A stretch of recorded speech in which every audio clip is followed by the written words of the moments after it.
Hasta nos avisa y todo. Con voz femenina nos avisa y todo de que está grabando. Bueno, vamos a la parte entonces de Hamming, según lo que ustedes plantearon.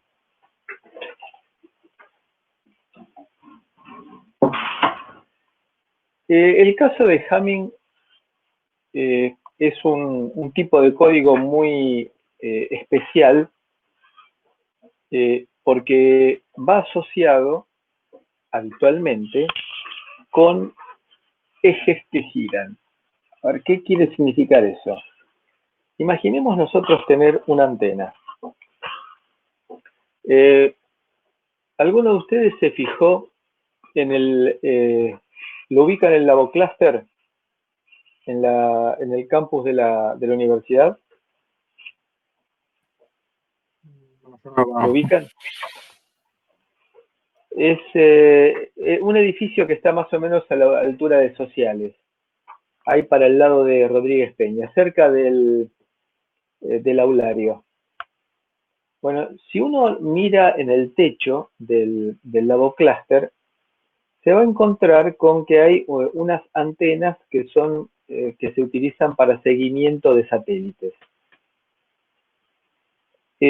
Esas antenas se tienen que mover en forma muy precisa porque tienen que ir siguiendo un satélite que no es un satélite geoestacionario, sino que es un satélite que está en órbita aproximadamente 20 minutos, desde que sale del horizonte hasta que se vuelve a poner en el horizonte. Con lo cual, se requiere un posicionamiento de suma precisión. Bueno, ¿cómo se les ocurre a ustedes que se puede llegar a manejar una antena en esas condiciones? ¿A mano? ¿Qué les parece? A mano no, con un motor. Sí, con un motor bajo, supongo. Por ejemplo, pero ¿puedo estar yo totalmente seguro de que cuando le doy un paso o cuando le doy un grado se mueve un grado? Y bueno, ¿por qué? Es la pregunta. Y bueno, porque puede ser que esté lloviendo y que cambie el rozamiento, o que haya viento, o que hace tiempo que no se engrasa el eje, o cosas por el estilo. Entonces, habitualmente se le ponen algún tipo de marca y algún tipo de lector sobre el eje como para tratar de hacer el seguimiento. Entonces, veamos por ejemplo, imaginemos que aquí, ¿están viendo ustedes el cursor? Bien. Entonces, imagínense que aquí está el eje del motor y Solidario tiene una chapita en la cual, digamos, mal elegido el término chapita. Imaginemos que tenemos un vidrio en el cual le colocamos, por ejemplo, un diodo emisor de luz del lado de abajo y un fototransistor en el mismo lugar pero del lado de arriba. De manera que si no tenemos nada, el vidrio ese es transparente y por lo tanto pasa la luz del diodo emisor de luz al fototransistor que está justo arriba. Ahora, imaginemos en el arco que está al lado. En este otro arco, es decir, en esta otra corona, tenemos el diodo emisor de luz en la parte de abajo de este vidrio y en la parte de arriba tenemos otro fototransistor. Aquí no hay paso de luz porque acá tenemos pintura, por ejemplo.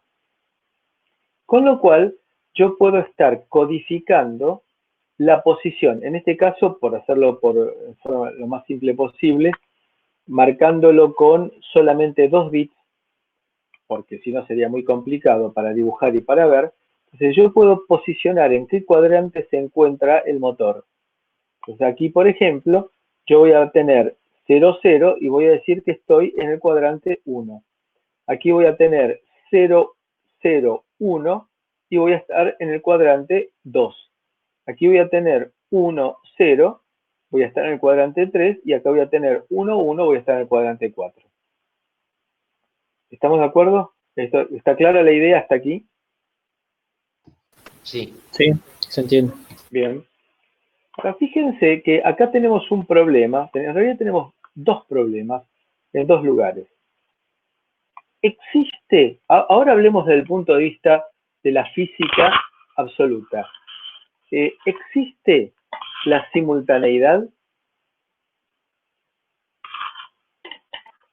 ¿Existe la simultaneidad?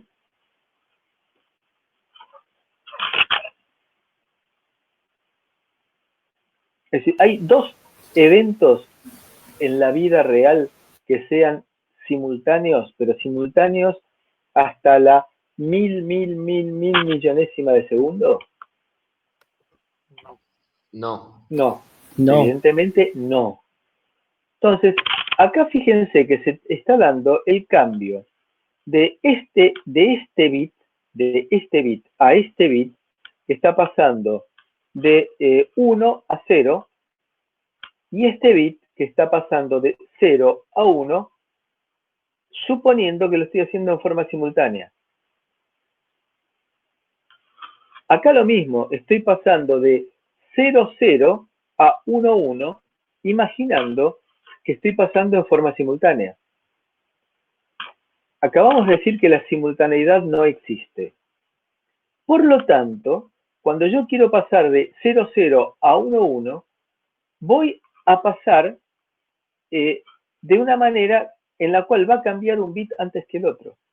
Entonces, por ejemplo, de 0, 0, voy a pasar a, porque este está un poquitito más corrido, voy a pasar a 0, 1 y después recién a, y después recién digo a 1, 1. Con lo cual, se va a volver loco el sistema de control, porque voy a decir, acá tengo, aquí tengo 1, 1, por ejemplo, ¿no? Aquí tengo 1, 1. Entonces estoy en el cuarto cuadrante, excelente. Voy a pasar del cuarto cuadrante, dije que voy a pasar al 1, 0, entonces voy a pasar al tercer cuadrante, es decir, me fui para atrás y paso al 0, 0, es decir, primer cuadrante. Es decir, del cuarto cuadrante me fui para atrás al tercero y después pasé al primero. Lo cual, para cualquier sistema de lógica, es una locura, porque cualquier sistema de lógica interpreta de que retrocedió y volvió a avanzar el eje. ¿Está claro el problema? Lo mismo me pasa a mí en este.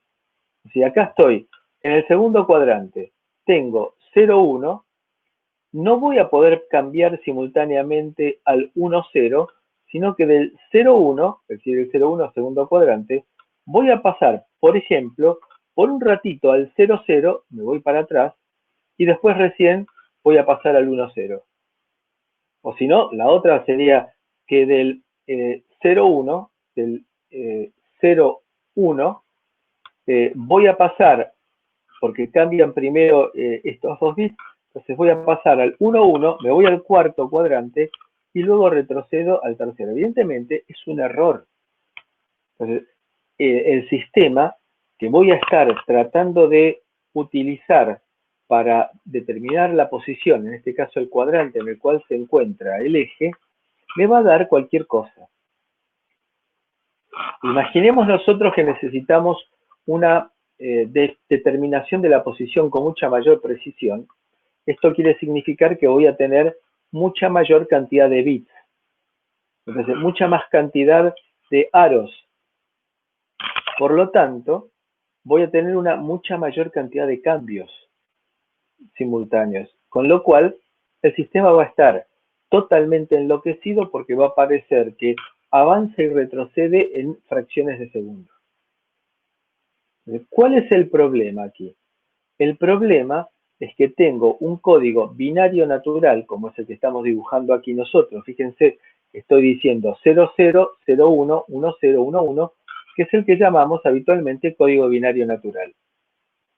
Entonces, el código binario natural es muy fácil de implementar, pero el problema que tiene es que se pueden llegar a producir de secuencia a secuencia cambios en más de un bit. Entonces, lo que se hace es generar códigos con cambio único, que se llaman justamente, los más populares son los códigos de Gray, en el cual se alteró, porque de 00 pasó a 01, bárbaro, pero en lugar de pasar a 10, pasó a 11 y luego a 10. Entonces, este código no es tan fácil de ver, de entender, como este otro. Pero este código en ningún momento se produce cambio de más de un bit. Fíjense ustedes que en ningún caso se produce el cambio de un bit. Aquí estamos en 00, pasamos a 01, aquí pasamos a 11, cambia un bit, acá pasamos a 10, cambia un bit, y acá pasamos de 10, pasamos a 00, también cambiando solamente un bit. Es decir que en este código no existe la posibilidad de cometer ese error que estábamos diciendo nosotros, de que nos parece de que va para adelante y para atrás. Lo único que tenemos que hacer es que nuestra lógica trabaje o detecte código Gray. ¿Esto quedó claro? Perfecto. Sí, sí, sí, claro. ¿Para todos quedó claro? Sí, sí. Bien. Quedó claro también, bueno, eso se llaman códigos reflejados, en el cual, ¿por qué reflejados? Porque me voy imaginando que tengo un espejo. La secuencia normal binaria es 0,1. Entonces, pongo acá un espejo y hago el reflejo. Tengo 0,1 y me aparece espejado 1,0. Entonces, lo que ahora es agregar ceros aquí y unos aquí. Entonces, me queda 0, 0 y acá me queda 1, 1. Estoy armando una secuencia de Gray, por eso se llama código reflejado, porque el código de Gray tiene esa particularidad. Tengo este código, ahora lo vuelvo a reflejar. Entonces tengo 00, 01, 11, 10, entonces empiezo a reflejar. Este 10 se me refleja como 10. Este 11 se me refleja como 11. Este 01 se me refleja como 01. Este 00 se me refleja como 00. Vuelvo a hacer ¿qué? Coloco ceros y coloco unos. Con lo cual, puedo armar código de Gray de la cantidad de bits que a mí se me ocurre, por este medio de reflexión. Es muy fácil de entender, pero muy difícil de implementar. Si yo quiero hacer un código de Gray, por ejemplo, para determinar la posición de la antena con mayor precisión, hago un código de Gray de 10 bits. Imagínense, 10 bits, la cantidad de combinaciones posibles que tengo es 2 a la décima, es decir, 1024. Imagínense ustedes agarrando un rollo de papel de 10 metros tirados en el piso, escribiendo y reflejando. Entonces, evidentemente, esto es fácil para entenderlo, pero es difícil de implementar. Y acá, si ustedes se observan, armé un código de Gray, porque de esta secuencia a esta cambia un solo bit. De esta a esta, un solo bit. De esta a esta, un solo bit, y así sucesivamente. Y de esta, al principio, también cambia un solo bit.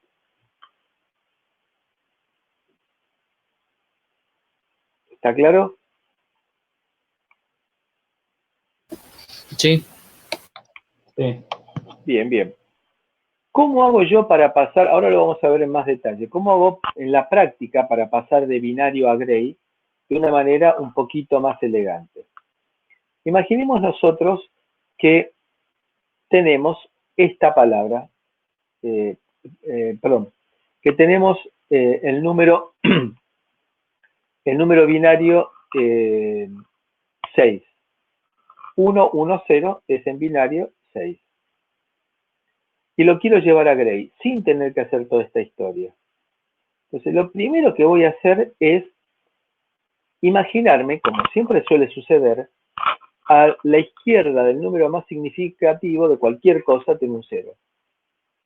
Por ejemplo, como yo soy anciano, mi número de documento empieza con 8 millones. Entonces, en muchos lugares, para llenar formularios, me dicen, no, con un número de documento de 7 dígitos no funciona, tiene que agregar un octavo dígito. Entonces, lo que coloco adelante es un 0.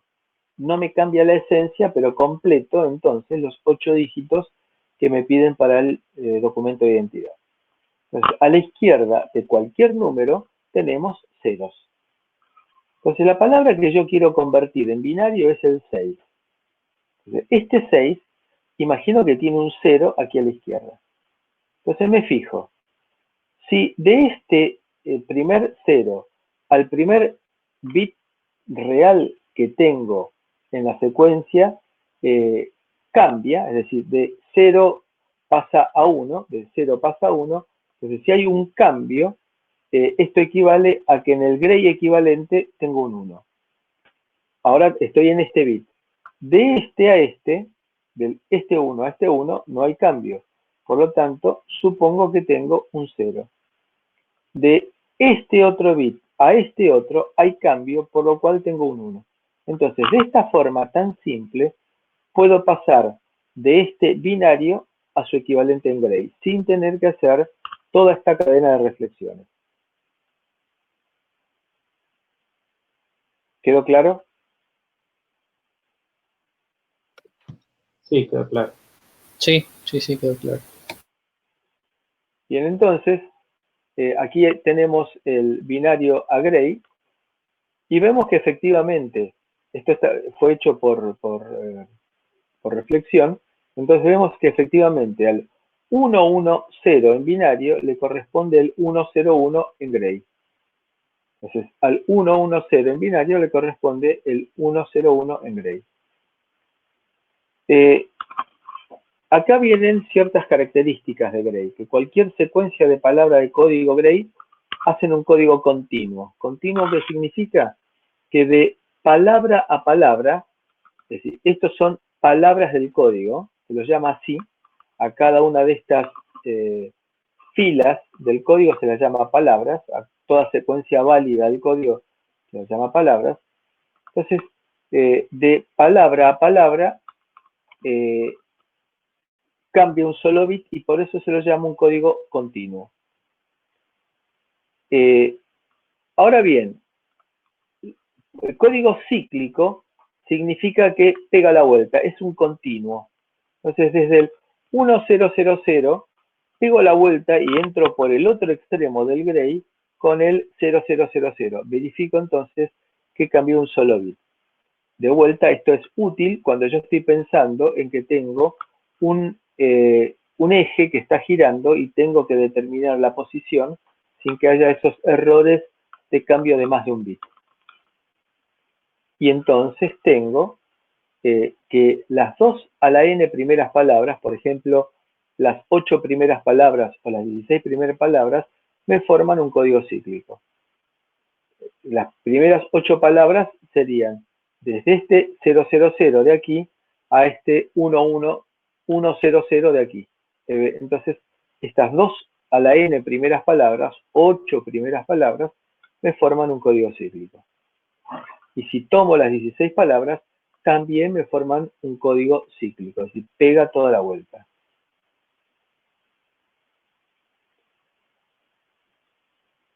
¿Alguna duda? ¿Me van siguiendo en esto? Sí. Sin ninguna duda. ¿Ahora? Sí, escucho. No, yo no tengo dudas. Bueno, me alegro, bárbaro. Eso es lo que antes, parte del 0 y 1 y con el cambio ese era lo que en el PDF figuraba como la suma de módulo 2.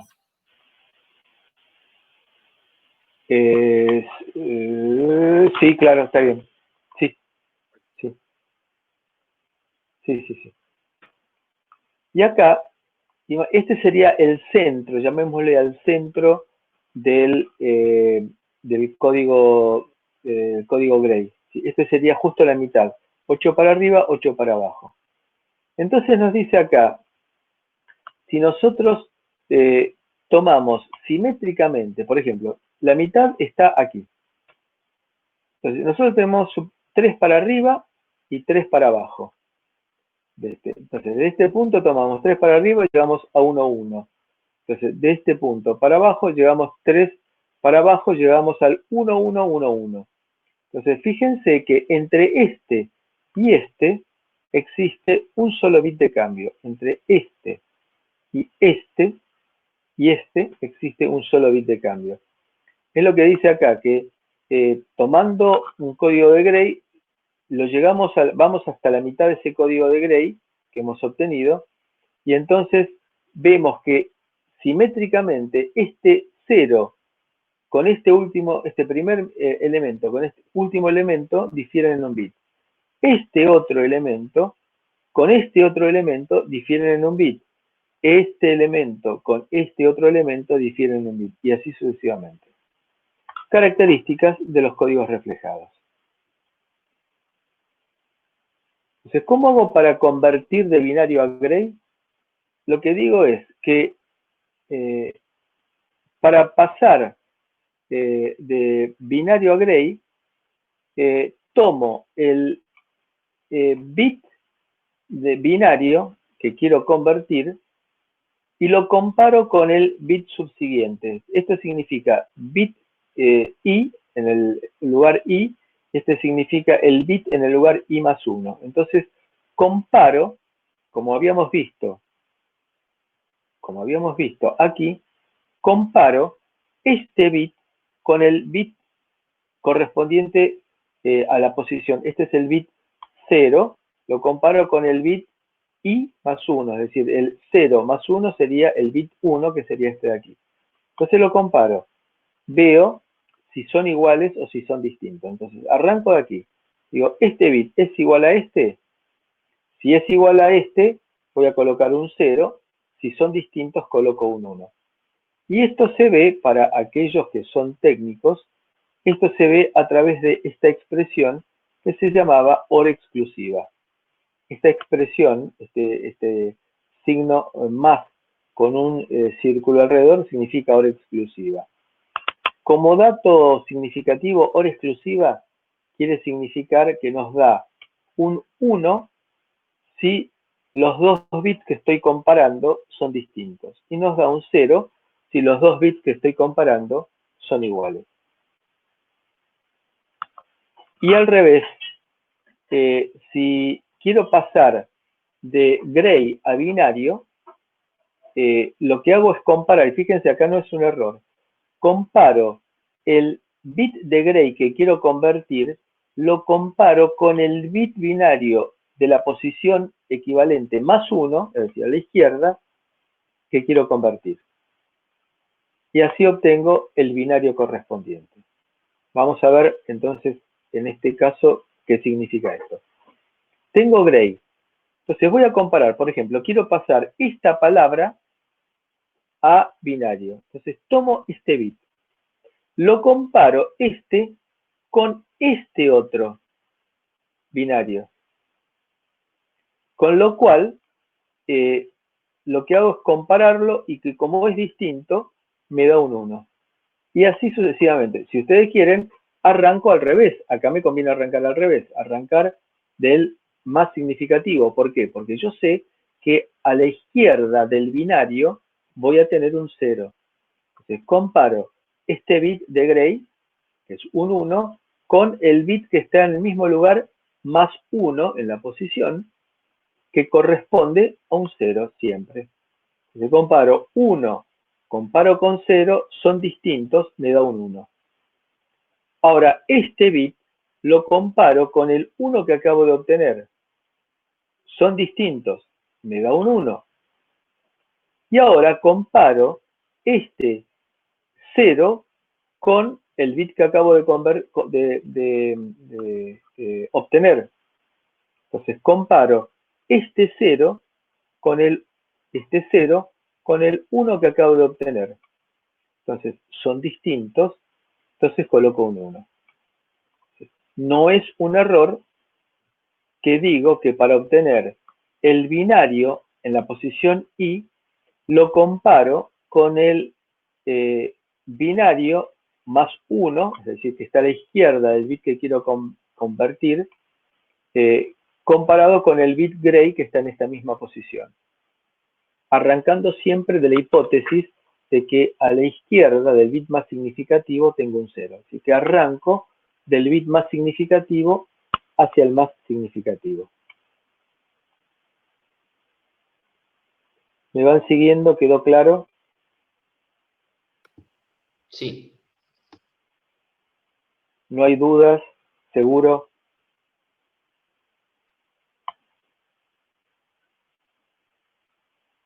¿Seguro que no hay dudas? Disculpe, a mí lo que no me quedó claro, digamos, yo tengo la palabra en gray, la quiero, lo que quiero es pasarla a binario, pero ¿cómo ya lo comparo con la palabra que está en binario? Eso es lo que no me quedó, Bueno, claro. Perfecto.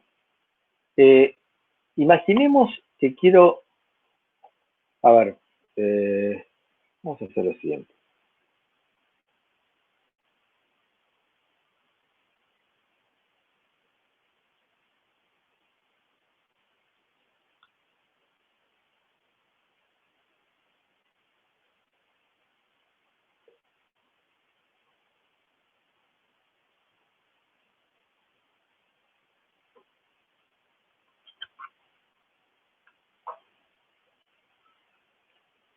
Supongamos que digamos cualquier palabra gray que queremos convertir. Entonces, cualquiera. 1, 0, 1, 1. ¿Sí? ¿Alcanzan a ver bien este tamaño de letra? Sí, se ve perfecto. Sí, se ve bien. Okay. Bien, lo que yo hago es imaginar, es decir, estoy trabajando con 4 bits. Este es el bit de orden 0, el bit de orden 1, el bit de orden 2 y el bit de orden 3 en gray. Yo acá voy a tener 4 bits de gray. Entonces, esos 4 bits de gray, por ahora,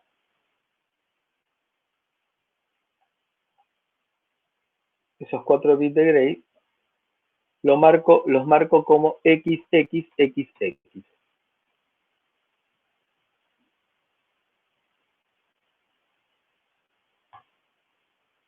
Bien, los desconozco los 4. Lo único que yo sé es que a la izquierda de este primer, lo hago de otra manera mejor. WXYZ.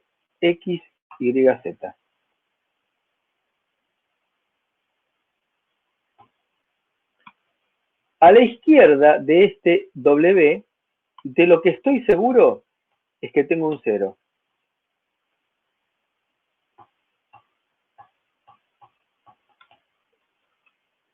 Comparo entonces este bit, que es el bit de el tercer bit, arrancando de 0, este es el bit 3, lo comparo con el bit 3 más 1, es decir, el cuarto bit.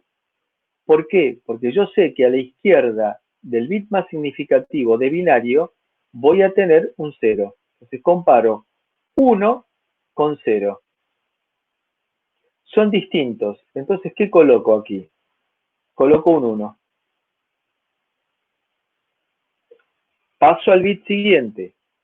El bit siguiente me dice que es un 0 y lo comparo con el bit. Como este es el bit 2 de gray, lo comparo con el bit 3, que justo es el que acabo de calcular, de binario.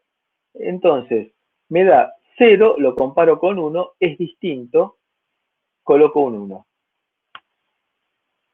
Ahora voy a convertir el bit de orden 1. Entonces, este bit de orden 1 lo comparo con el bit de orden 2 de binario, que es el que acabo de convertir. Entonces tengo 1, lo comparo con 1, me da que son iguales, coloco un 0. Y ahora comparo el bit de orden 0 del binario, del gray, lo comparo con el bit de orden 0 más 1 del binario, que es el que acabo de obtener, que es 0. Me da distinto, entonces coloco un 1. Y como somos prolijitos, le borramos el 0 que dibujamos anteriormente y por lo tanto nos queda que el equivalente binario del gray 1011 es el 1101.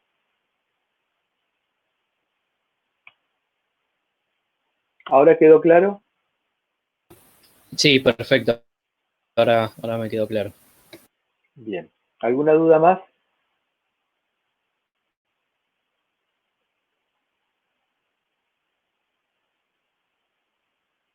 Bien. Aquí tenemos entonces estos ejemplos que les pido que lo resuelvan ustedes, que lo verifiquen ustedes como ejercitación, que lo comparen ahora que hemos repasado las leyes de conversión de binario a gray y de gray a binario. Y tienen los resultados.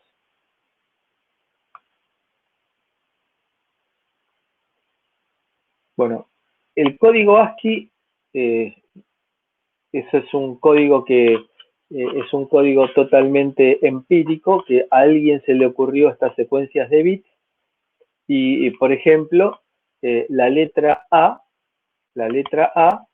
mayúscula es 1000001 o también será 41 en hexadecimal. Y así sucesivamente las demás letras. La B es la 1000010, no tiene ninguna forma de pasar de ASCII a binario, de binario a ASCII, sino es a través de esta tabla. No hay ningún algoritmo que nos permita la conversión.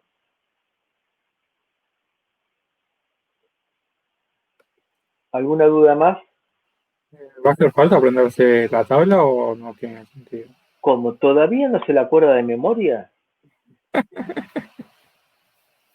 por supuesto, No. hay que recordársela, no. El único que me acuerdo es el arroba. No, el que tiene que acordarse es el null, que es nulo, que es el todo ceros. Ese es más fácil de acordárselo. No, hay dos cosas. Primero, de todo, ustedes como futuros técnicos en electromedicina no tienen que recordar de memoria, sino que tienen que pensar. Sus problemas no van a ser recordar la tabla de código ASCII porque hoy en día la encuentran en el teléfono. La googlean y buscan tabla código ASCII y le aparece esta misma tabla. No tiene sentido que ustedes pretendan acordarse de memoria.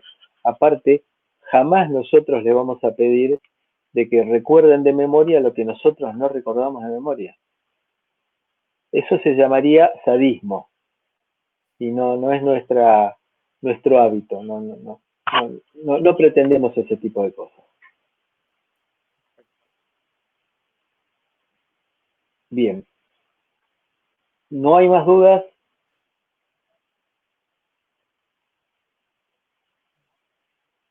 Seguro que no hay dudas, porque si no, entonces voy a hablar de algo. Bueno, esta parte es la parte de trabajar en forma de complemento, y eso lo van a ejercitar bastante con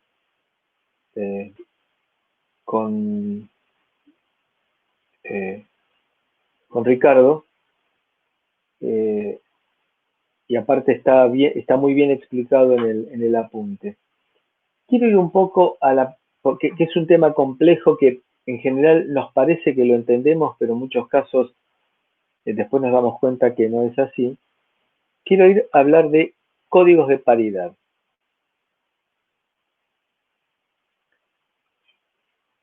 Volvamos por un rato, imaginemos, pregunta, ¿ustedes no extrañan el campus?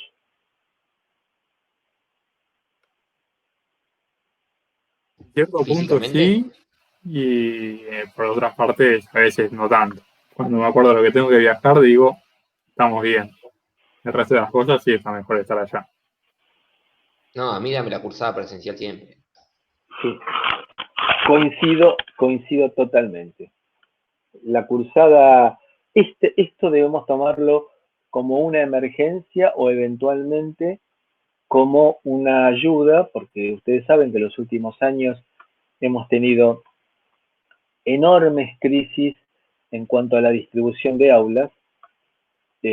Por lo tanto, esto podría ser una solución de trabajar a distancia para que tengamos una clase presencial cada 2 semanas. Pero yo me puedo cruzar con ustedes en la calle y no nos conocemos. Bueno, quizá para ustedes sea satisfactorio eso, pero el trato personal, el hecho de ir caminando por el pasillo del primer piso en el campus, o el enorme trabajo que representa para nosotros los docentes. Lo que antes se resolvía, que venía a mi oficina un alumno y en 5 minutos resolvíamos un problema, ahora son 3 días de mail.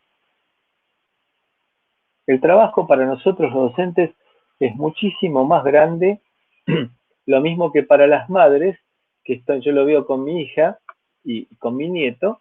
Mi hija terminó el primer cuatrimestre agotada por el hecho de tener que reemplazar a la maestra en el proceso de aprendizaje de mi nieto. Y créanme que esto es bastante cansador. Si uno lo piensa desde el punto de vista de que no tiene que viajar, y sí, es una ventaja, pero eso hoy en día se llama síndrome de la cabaña, es decir, que nos estamos acostumbrando a vivir muy cómodos encerrados en la cabaña, y uno, cuando también con todo el prolegómeno de tener que ponerse el barbijo, de todas las precauciones de ida y de vuelta, muchas de ellas infundadas, uno llega al punto en el cual prefiere quedarse en casa, lo cual es perjudicial porque nosotros los seres humanos necesitamos el sol para sintetizar vitamina D, no se los voy a explicar a ustedes seguramente, con lo cual evidentemente tiene ventajas y tiene desventajas. Así que, bueno, viajemos imaginariamente un momento al campus. Imagínense ustedes que quieren transmitir datos desde desde el edificio Tornavías hasta el Club Bartolomé Mitre, que es el que está del otro lado de la vía.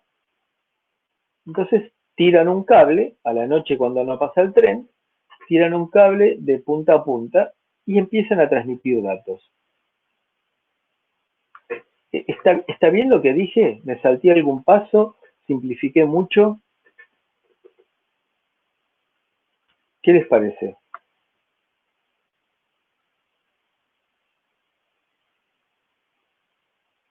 Les pongo un caso, a ver si discutimos un poco.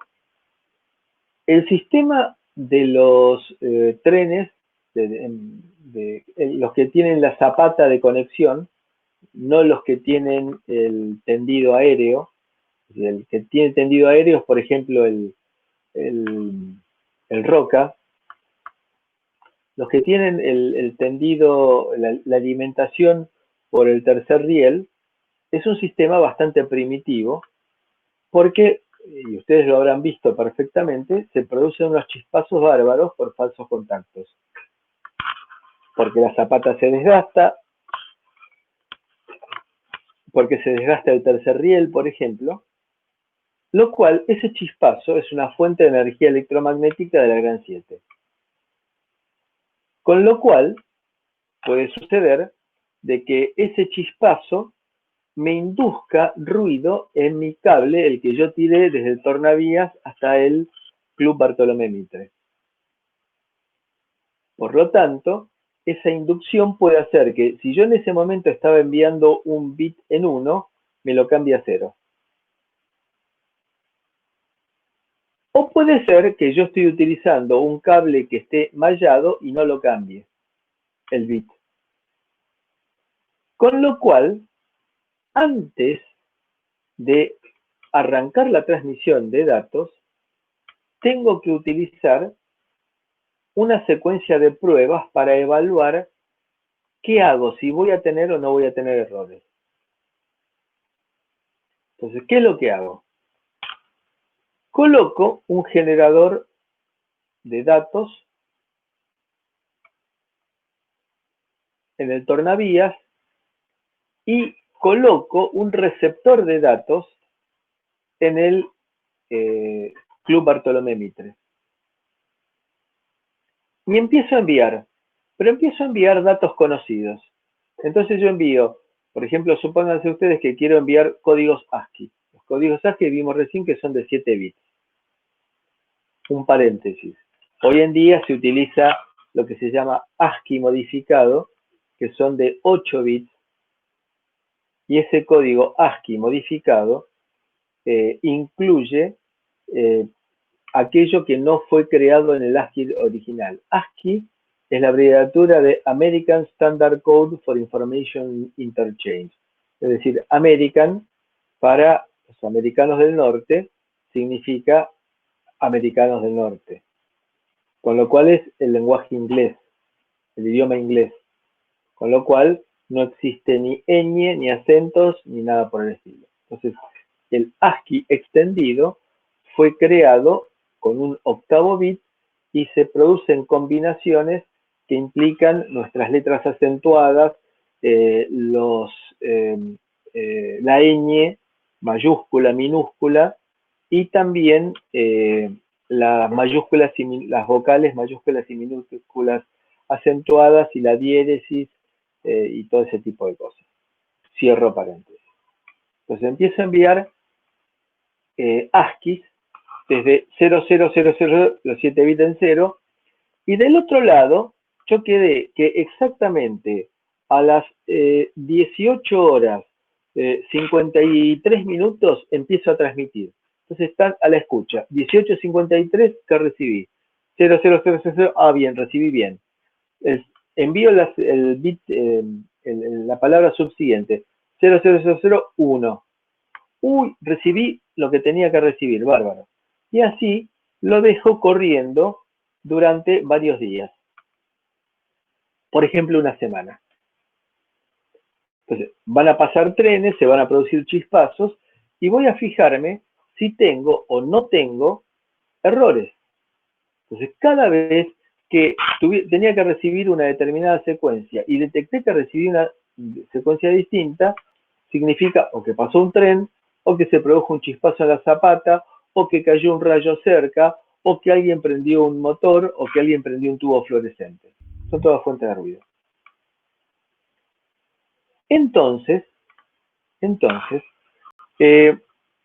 cada vez que se produce un error, incremento un contador. Pasó el periodo de prueba, voy y me fijo el valor del contador. Si el contador está en 0, significa tenemos un sistema inmune al ruido. Adelante, anda perfectamente. Ahora bien, si nos aparecen algunos pocos,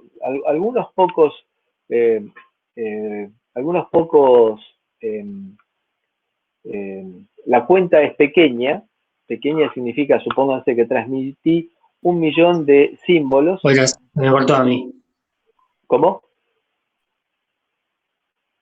Lo que estaba diciendo es, supónganse que el valor del contador que me estaba marcando los errores que estaba recibiendo, sabiendo que tenía que recibir una secuencia y recibí una secuencia distinta, entonces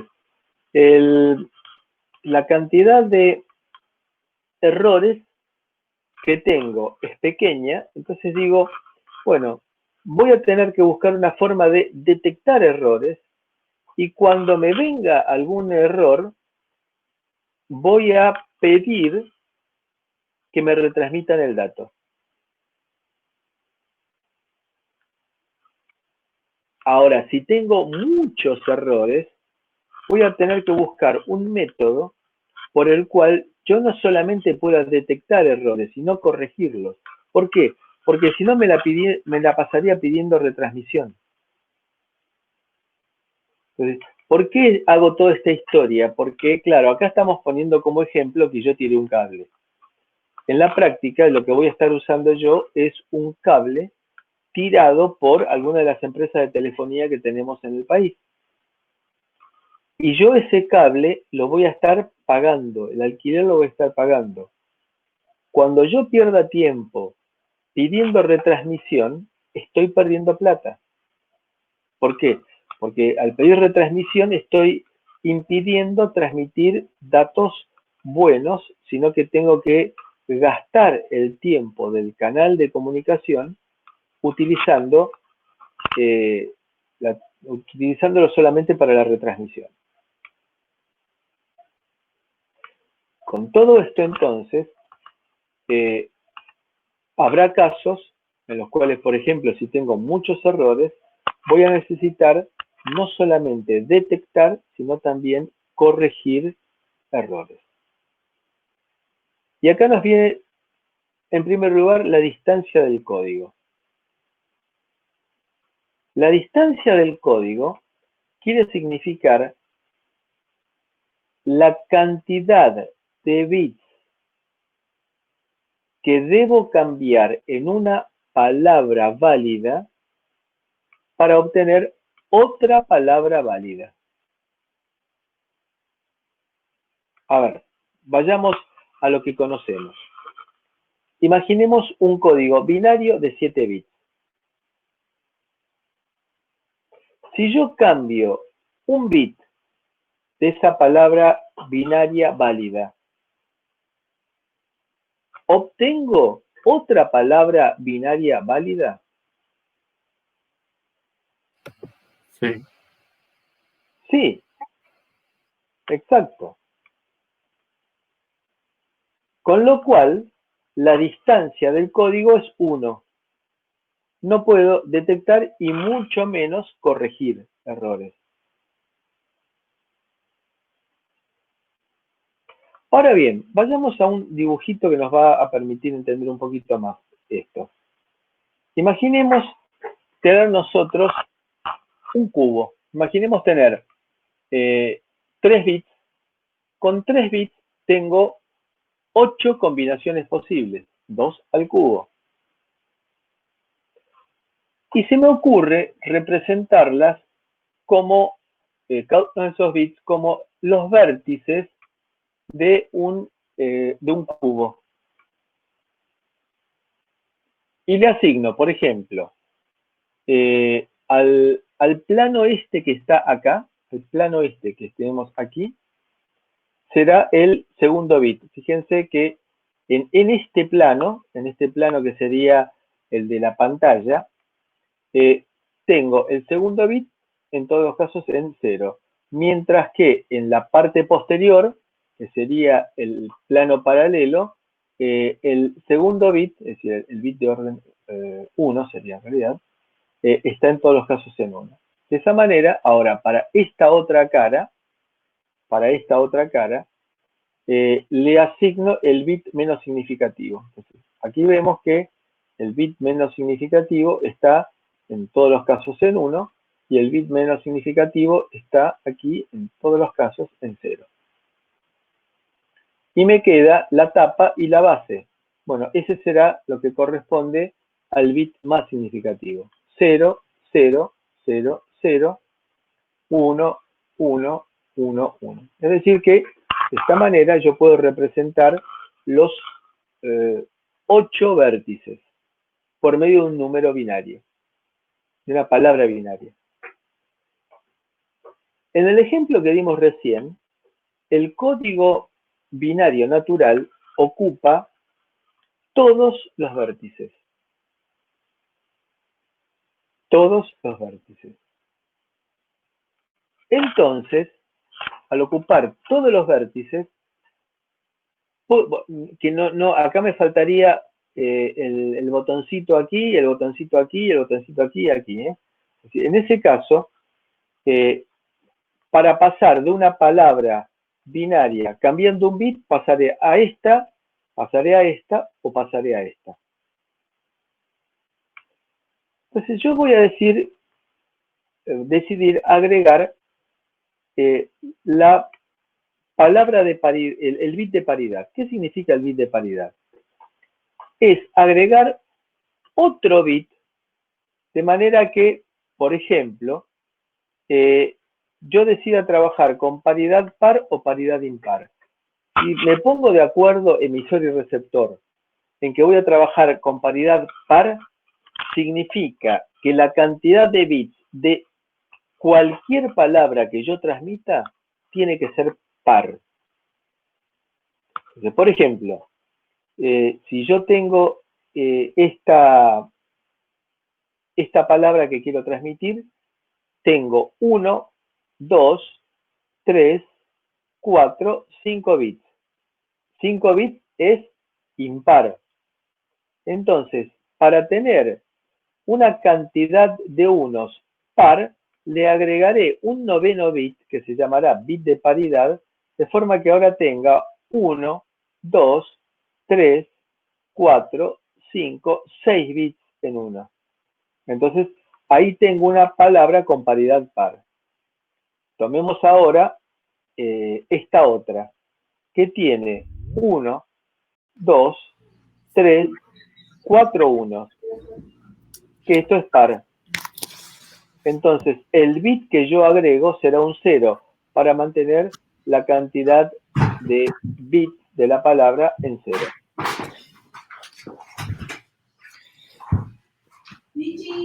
¿Está claro esto? ¿Alguien tiene el micrófono abierto? Perdón, profe, soy yo. Que se me desconectó y ya está. ¿Y qué significa esto? Significa que con la incorporación de paridad se puede demostrar bastante fácil que lo que hice fue agregar una distancia de código adicional, y que ahora la distancia de código es 2. Veamos por qué. Y ahí nos va a resultar el cubo, nos va a resultar útil para entenderlo. Bueno, la paridad impar significa tener una cantidad impar de unos en cada una de las palabras. ¿Sí? Es algo en lo cual emisor y receptor se tienen que poner de acuerdo. Si yo tengo en la transmisión de datos desde el tornavías hasta el Bartolomé Mitre una poca cantidad de errores, entonces voy a utilizar paridad para que cuando yo detecte de que hubo un error, pida la retransmisión. Y veamos qué significa esto. Y ahora sí, vamos a este cubo en el cual, supongamos que yo voy a trabajar con paridad par. Entonces voy a tomar todos aquellos vértices que tengan una cantidad par de unos. Entonces aquí tengo 2 unos, aquí tengo 2 unos, aquí tengo ningún 1, admitiendo que 0 es par, y acá tengo también 2 unos. Este es un código válido, este es un código válido, este es un código válido, este es un código válido. Fíjense que para pasar de un código válido a otro código válido, tengo que cambiar 1, 2 bits. O si ustedes quieren, 1, 2 bits. Por eso es que decimos que cuando incorporamos paridad, tenemos una distancia par. Bien. ¿Y para qué me sirve? Me sirve para que cuando yo reciba, por ejemplo, la palabra 100, cuento y encuentro que tengo un solo 1, con lo cual, si estoy trabajando con paridad par, lo único que puedo decir es, aquí hubo un error. Yo no puedo estar recibiendo una palabra con una cantidad impar de unos. Entonces, detecto el error y lo que puedo llegar a hacer es pedir retransmisión. Si a lo largo de una semana tuve pocos errores, es perfectamente válido que pida retransmisión. ¿Quedó claro el concepto de paridad?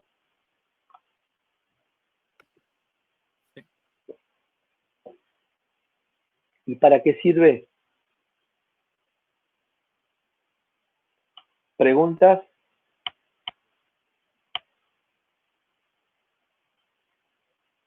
¿Están conectados todavía? Sí, sí. Ahora sí, sí. Por ahora va todo bien. ¿No hay dudas? Sí, yo tengo una. Cuando usted dice pocos o muchos o más o menos en un porcentual, ¿de cuánto Bueno, sería? ¿Cómo sé yo no, está qué es bien. poco, qué es mucho? No, bueno, por supuesto, fue una simplificación. Yo digo que para el técnico o el ingeniero, lo que no se puede medir no existe. Entonces, el técnico o el ingeniero, en su vida profesional, después decíamos la vida afectiva, que es otra cosa, que hay otras cosas que no se pueden medir con números, pero por supuesto que existen. Pero digo, desde el punto de vista profesional, para el técnico o para el ingeniero, si no se puede medir, no existe. Yo lo que hice fue una simplificación. Entonces, si nos ponemos un poco más estrictos, digamos que de acuerdo con la norma JFW 137/5, si yo en una semana de transmisiones tuve menos de 1000 errores o del 0,2% de errores, eso para mí son pocos errores. Pero bueno, esa Perfecto. cifra que tiré ahora fue, evidentemente fue tirada así al tuntún, pero sí, tengo que tener alguna norma de protocolo y de ensayo. Pero de vuelta, acá es un tema de costo. Si tengo que pedir retransmisión en forma permanente, estoy perdiendo plata. No estoy aprovechando el canal a la máxima velocidad posible. Y que yo use par o impar es lo mismo, ¿no? Para detectar estos errores. O sea, no me cambian nada. En principio, digamos que es lo mismo. En la práctica, depende de la fuente de ruido que tengamos. Pero eso ya es hilar muy fino, pero hay algún tipo de ruido que produce mayor cantidad de unos que de ceros. Con lo cual, en ese caso, me va a convenir a mí trabajar con paridad par. Pero de vuelta, Ok. ya es hilar muy en detalle, no tiene sentido. Digamos que decido trabajar con un tipo de paridad y me pongo de acuerdo entre emisor y receptor y trabajo con un determinado tipo de paridad.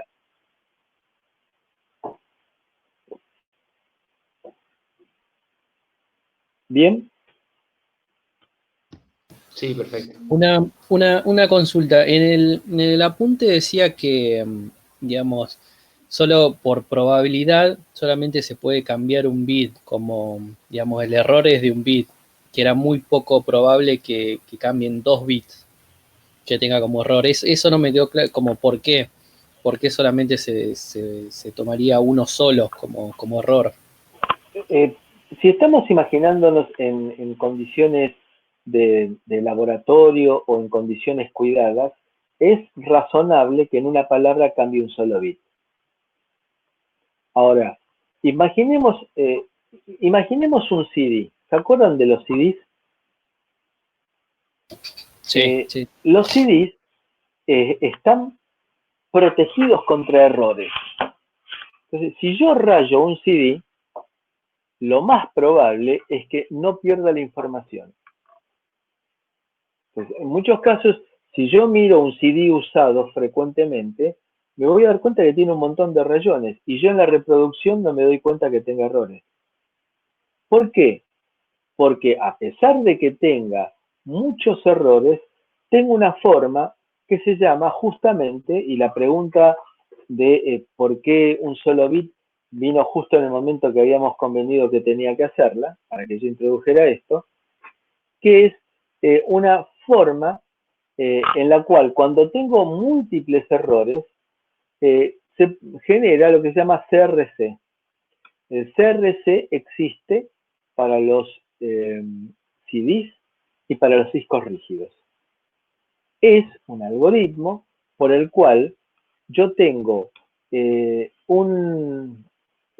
por ejemplo, tengo este conjunto de datos a transmitir. ¿Qué significa este conjunto de datos a transmitir?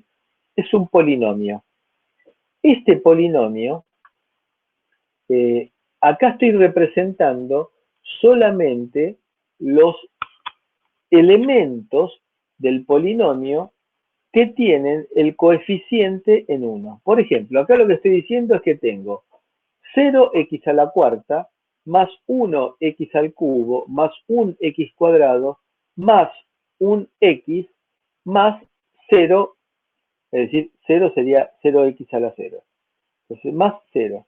Entonces, aquí tengo un polinomio en el numerador, lo divido por otro polinomio en el denominador, hago el cociente en forma por hardware, es decir, el cociente lo hago a través de algún circuito integrado y obtengo a la salida esta parte que en realidad no me interesa. Y esto, que es el resto del cociente de polinomios.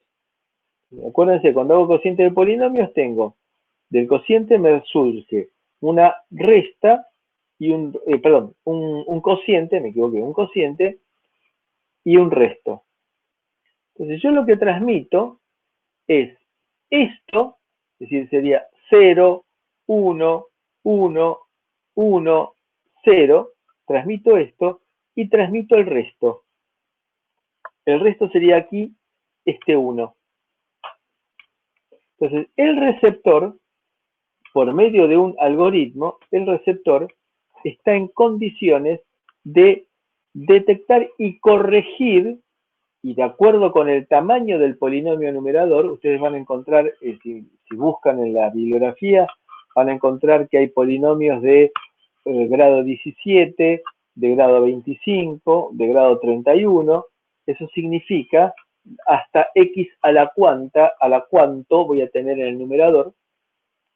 Y de acuerdo con el orden del polinomio será la cantidad de bits de error que puedo llegar a corregir. Esto se hace en los discos rígidos por medio de un hardware que me genera el CRC en el emisor y me verifica el CRC en el receptor. Esto es complejo y tenemos indefectiblemente que caer en un circuito integrado que me haga la generación de CRC y la verificación de CRC. Entonces, cuando en el receptor viene errores, los corrige automáticamente. Esto es cuando tengo más de un error por bit, por palabra, perdón, más de un error por palabra. Es muy poco probable estadísticamente, pero cuando me aparece complicado.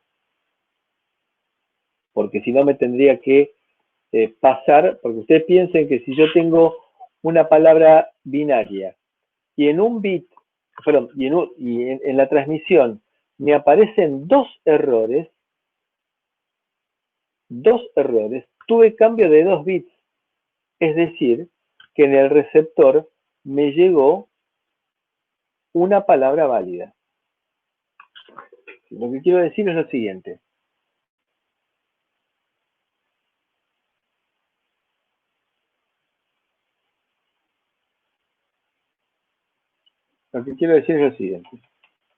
Supónganse ustedes que yo quiero transmitir 0000.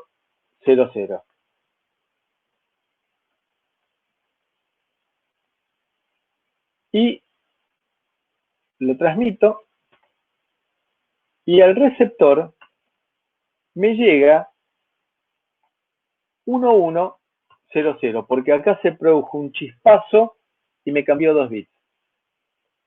Estoy transmitiendo con paridad par. O sea, acá tengo 0 unos, por lo tanto es paridad par, y acá verifico y tengo 2 unos, lo cual es válido. Por eso es que el tema de paridad es válido y se puede utilizar cuando yo tengo solamente un error por cada palabra. Cuando tengo más de un error por palabra, y de vuelta eso lo hago detectándolo por medio de pruebas, en el cual verifico cuán frecuentes son los errores que yo tenga y qué tipo de errores tengo, entonces voy a tener que utilizar algún otro método. Cuando tengo más de un bit de error por palabra, voy a necesitar alguna otra herramienta. ¿Quedó claro? Sí, quedó claro. Perfecto, gracias. Entonces vamos ahora a hablar de códigos en el cual vamos a generar una distancia mínima 3. Dijimos que un código con la distancia 1 no detecta y corrige errores porque el cambio de un bit por un error me genera una palabra válida. Dijimos que con la distancia de código 2 había que cambiar 2 bits para llegar a otra palabra válida. Y esa distancia 2 la obtenía agregando un bit de paridad. Ahora, lo que voy a hacer es generar un código de distancia mínima 3. Con lo cual, aquí he tomado solamente dentro del cubo, 2 palabras válidas, que están en los vértices opuestos del cubo. Entonces, por ejemplo, el 111 y el 000. Fíjense que todos los demás que están en azul no son válidos. Con lo cual, para pasar de 111 a 000 tendré que cambiar 1, 2, 3 bits. O si ustedes quieren, 1, 2, 3 bits. El camino que se les ocurra. ¿Por qué esto es interesante? Porque si yo recibo la palabra binaria 011, ¿es válida? No, pero está más cerca del 111 que del 000. Claro, exactamente. Ese es el punto. Gracias. Si yo recibo 011, voy a decir, no, seguramente fue un 111 que me apareció un bit de error en el camino. ¿Por qué? Por proximidad. Este vértice está mucho más próximo a este otro que a este. Análogamente, si recibo 100, lo que voy a decir es está más próximo del 000. ¿Y cómo obtengo esa distancia de código 3, distancia mínima de 3? Por medio de las palabras del código de Hamming. En el apunte hay un método para generar Hamming. Nosotros le vamos a presentar ahora otro método distinto. ¿Cuál es mejor y cuál es peor? Ninguno es mejor, ninguno es peor. Son distintos. Y cada uno verá aquel que le resulta más fácil de obtener. Entonces, ¿se acuerdan? Ustedes jugaron seguramente en alguna noche de campamento o en algún momento en un viaje en auto a la batalla naval,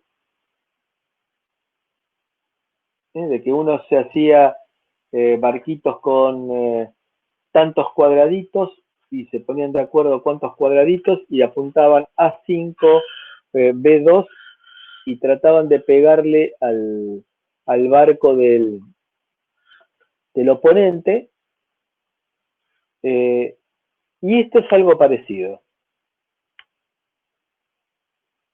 Lo que hago yo es ahora, lo que estoy proponiendo es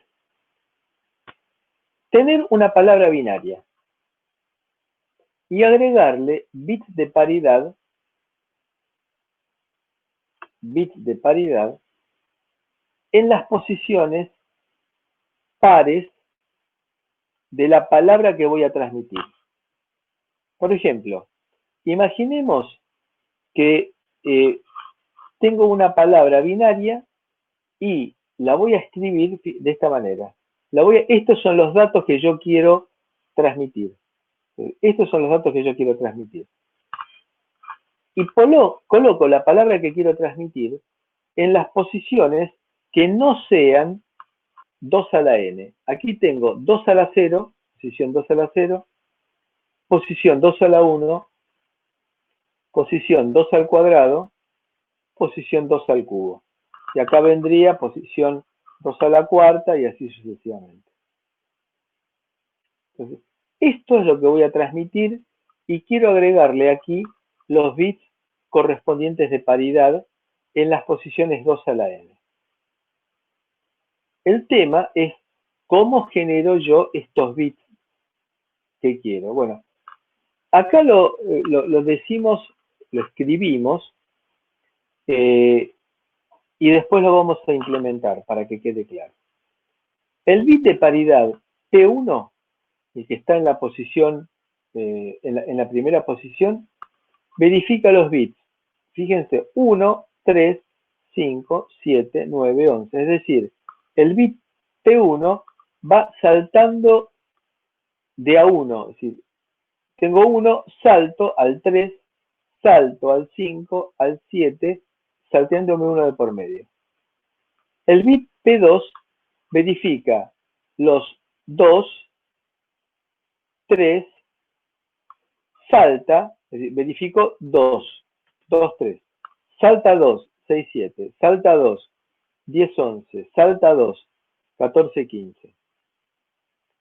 El bit 4, como 4, 4, 5, 6, 7, salta 4, 12, 13, 14, 15, salta 4, 20, 21, 22, 23.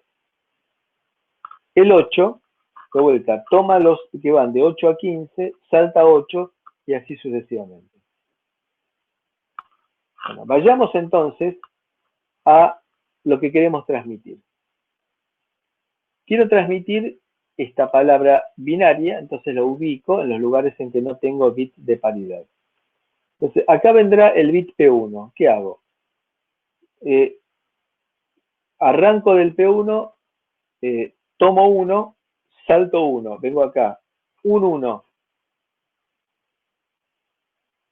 salto ahora, sigo teniendo un 1, 2 unos,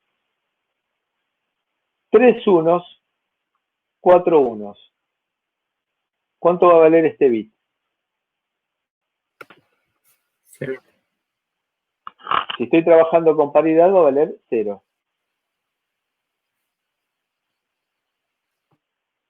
Bien, acá voy a tener ahora, este será el bit P2. Entonces, se lo llama bit de paridad porque lo que estoy haciendo es una paridad, pero de una manera criteriosa, tipo batalla naval. Entonces, ¿ahora qué es lo que hago? El bit que tengo acá, tomo 2, salto 2. Entonces, tomo 2 significa este que está acá y este, 1. Salto 2. 2 unos. Salto 2. 3 unos. Entonces tuve 3 unos en lo que estuve verificando. De vuelta.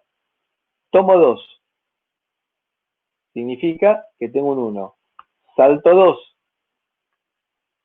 Significa que acá empiezo a contar de vuelta. Tomo 2. Tenía un 1, ahora son 2 unos.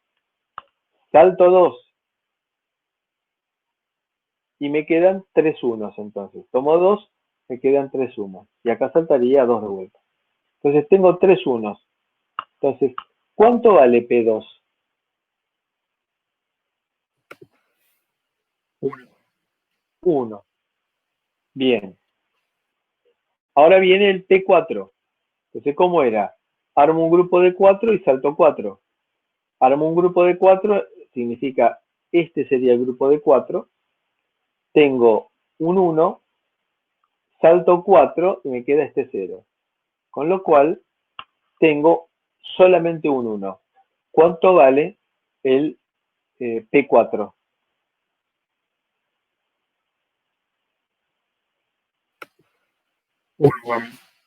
También 1.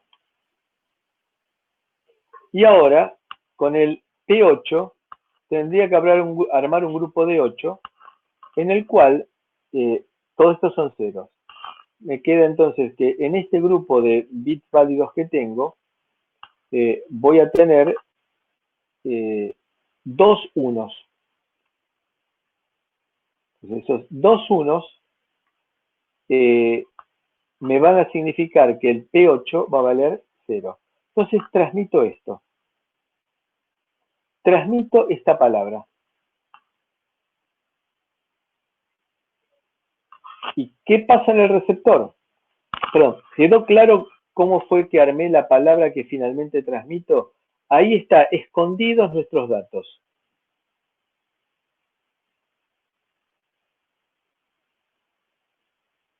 ¿Quedó claro esta descripción? Sí, quedó. Ahora, en el receptor, armo algo parecido. Transmití esta palabra. En el receptor resulta que me vino un bit error. Acá pasó el tren y me cambió este bit. ¿Qué hago? Hago lo mismo, es decir, sabiendo que los que están en verde, esos son los bits de paridad, y los que están en negro son los bits de datos. Entonces, en el receptor, con los bits de datos, voy a armar la paridad nuevamente, ¿sí? Descartando los bits de paridad que me vinieron en la palabra recibida. Entonces, voy a armar la paridad en el receptor y voy a comparar la paridad que yo generé con la paridad del bit que recibí. Entonces, por ejemplo, tomo el bit 1, entonces verifico. El bit 1 sería, arranco con un 1, un 1, un 1, perdón, 2 unos, 3 unos, 4 unos. 4 unos es par, significa que lo comparo con el bit P1 que vino y digo, ok, coincide. Repito, arranco, tomo este bit, salto, tengo un 1, un 1, 2 unos, 3 unos, 4 unos. Significa que se verificó de que recibí paridad par correspondiente al bit de paridad P1. Ok, me dio 1. Paso al siguiente. El siguiente es este. ¿Qué hago? Arranco con estos dos.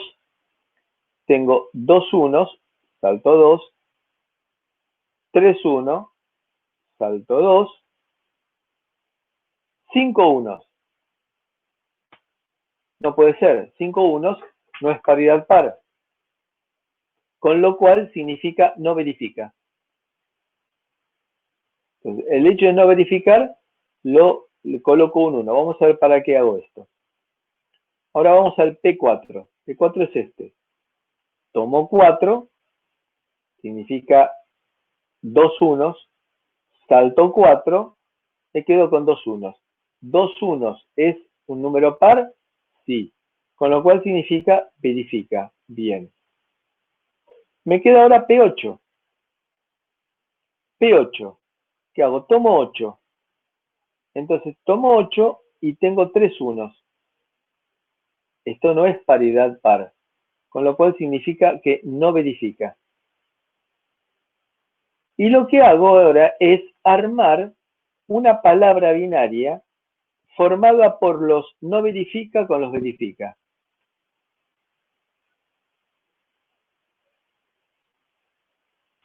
¿Bien? ¿Cuál es la palabra binaria que formé? Contándola de esta manera. Este es el bit más significativo, este es el bit menos significativo. Sería 8 por la posición de este, más este otro, que está en 1, 10. Y vengo y cuento 1, 2, 3, 4, 5, 6, 7, 8, 9, 10. Acá estuvo el error. Entonces, lo que hago simplemente es este 1, cambiarlo y poner 0. Y ya corregí en el receptor.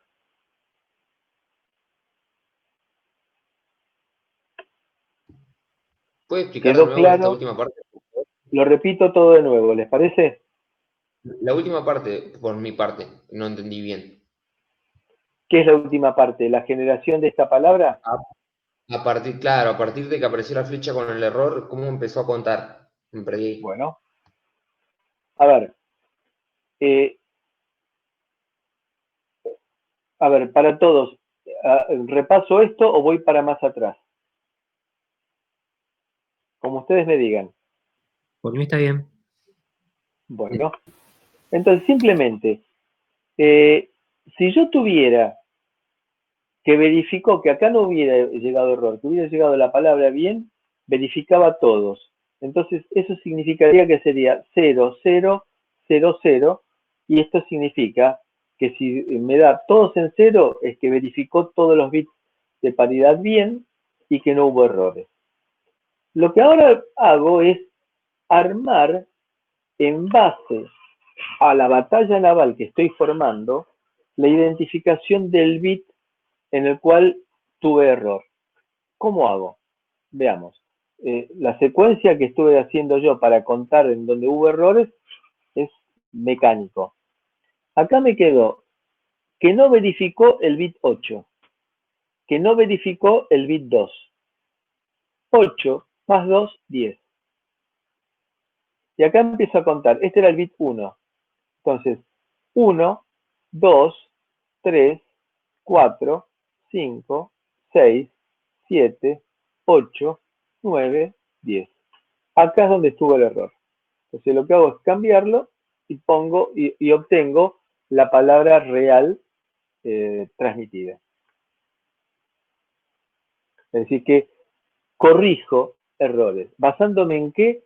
Basándome el hecho en el cual estaba más cercano, en el cubo estaba más cercano un vértice del valor verdadero que el otro.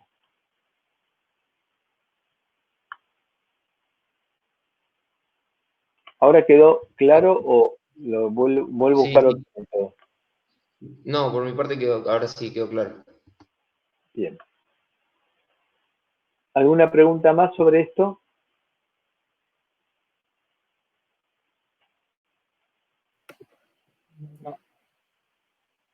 Bueno, entonces, vamos a hacer lo siguiente.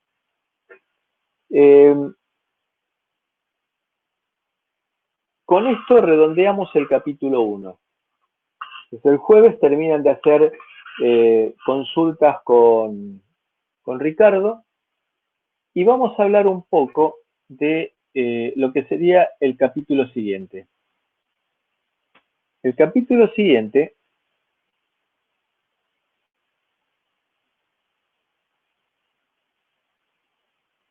es álgebra de Boole.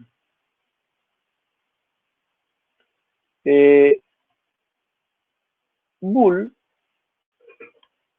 fue un matemático, un científico, que elaboró en el 1850 y pico toda una álgebra nueva. Nosotros estamos acostumbrados al álgebra euclidiana por Euclides, allá en la época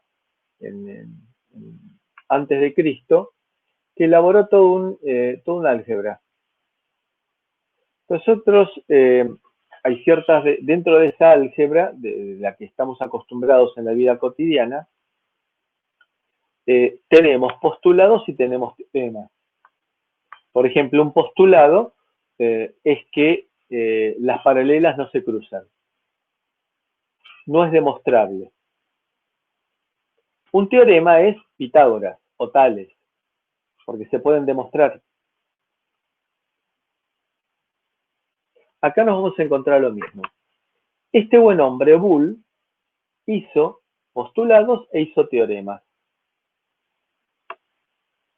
Los postulados, piensen ustedes que en esa época era esta álgebra no tenía ninguna aplicación posible.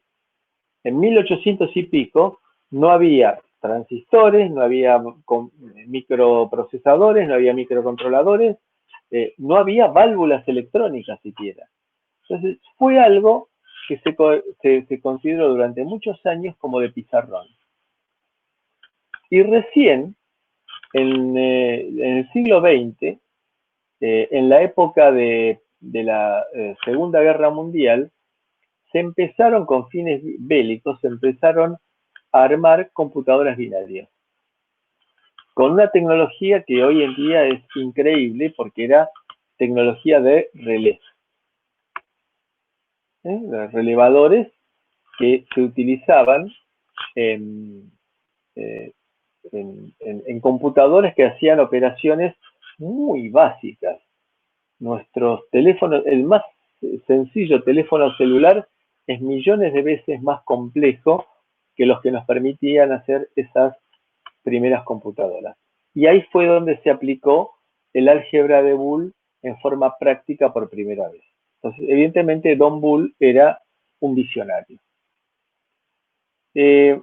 Entonces, vamos a hablar nosotros acá de postulados y teoremas para herramientas básicas. Vamos a utilizar, como lamentablemente aquí no se ve demasiado bien, ustedes en el papel creo que lo pueden ver un poco mejor. Lo que se pretende aquí es utilizar interruptores para hacer el análisis de un circuito. Por ejemplo, para que haya circulación de corriente, si acá tengo un generador y acá tengo, por ejemplo, una lámpara. Entonces, para que haya circulación de corriente, tiene que estar o bien el interruptor C cerrado, o bien el interruptor A cerrado y el B tal cual como está. Entonces, esa es la condición para que este circuito de conmutación produzca circulación de corriente, es decir, que sea un 1. Entonces, nosotros vamos a utilizar mucho este esquema de interruptores porque nos permite demostrar los teoremas de una manera mucho más fácil que por álgebra compleja. Entonces, normalmente los interruptores A y C están abiertos, es decir, que hay que cerrarlos alguno de los dos para que haya circulación de corriente. Si están los dos cerrados, no hay problema, pero basta con que esté cerrado uno de los dos como para que haya circulación de corriente. El B, está normalmente cerrado, así que no hay que tocarlo para que circule corriente. Bueno, y acá viene toda la parte de operaciones básicas con los postulados que no tienen demostración, por eso se llama postulados. Si una variable es distinta de 0, evidentemente vale 1. Si una variable es distinta de 1, evidentemente vale 0. Entonces, fíjense, esto no tengo que demostrarlo. Es así. Es obvio y es así. Entonces, el producto lógico A por B es igual al producto lógico B por A. La suma lógica A más B es igual a la suma lógica B más A. Bueno, entonces aquí tenemos, y esto también se puede por medio de interruptores, se puede ver, y después siguen los postulados, y por último tendremos, bueno, la tabla de verdad es la forma de representar todas las secuencias posibles de una variable y los efectos que produce. Entonces, por ejemplo, el producto dice que el producto lógico de dos variables es 1 cuando las dos variables valen 1. Y lo represento por medio de una tabla. Se llama tabla de verdad. Entonces, La única condición en que el producto B por A o A por B es 1 es cuando A y B son 1 simultáneamente. ¿Alguna pregunta hasta aquí? No. Bien. Lo mismo para la suma lógica, lo mismo para la negación. Y luego vemos esta parte que está toda basada en el apunte y en la guía de clase, que las dos están en el aula virtual. Entonces, si les parece bien, para la semana que viene, vamos a hacer, de acuerdo con lo que habíamos dicho, un cuestionario a través del aula virtual, un cuestionario rápido, en los primeros 15 minutos de clase, y luego vamos a atender las dudas que haya sobre el capítulo 2, para lo cual previamente ustedes van a hacer la ejercitación con Ricardo el próximo jueves, y nuevamente vamos a aclarar las dudas que haya del capítulo 2 en la próxima reunión y plantearemos el capítulo 3. Y si les parece bien, esta es la metodología que vamos a utilizar en el resto de las clases.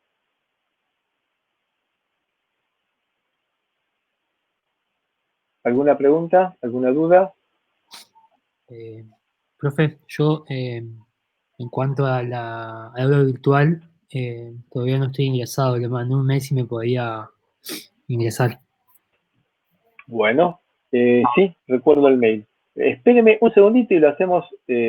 Los demás, si desean, pueden abandonar la clase. Esto que estuvimos hablando lo voy a subir al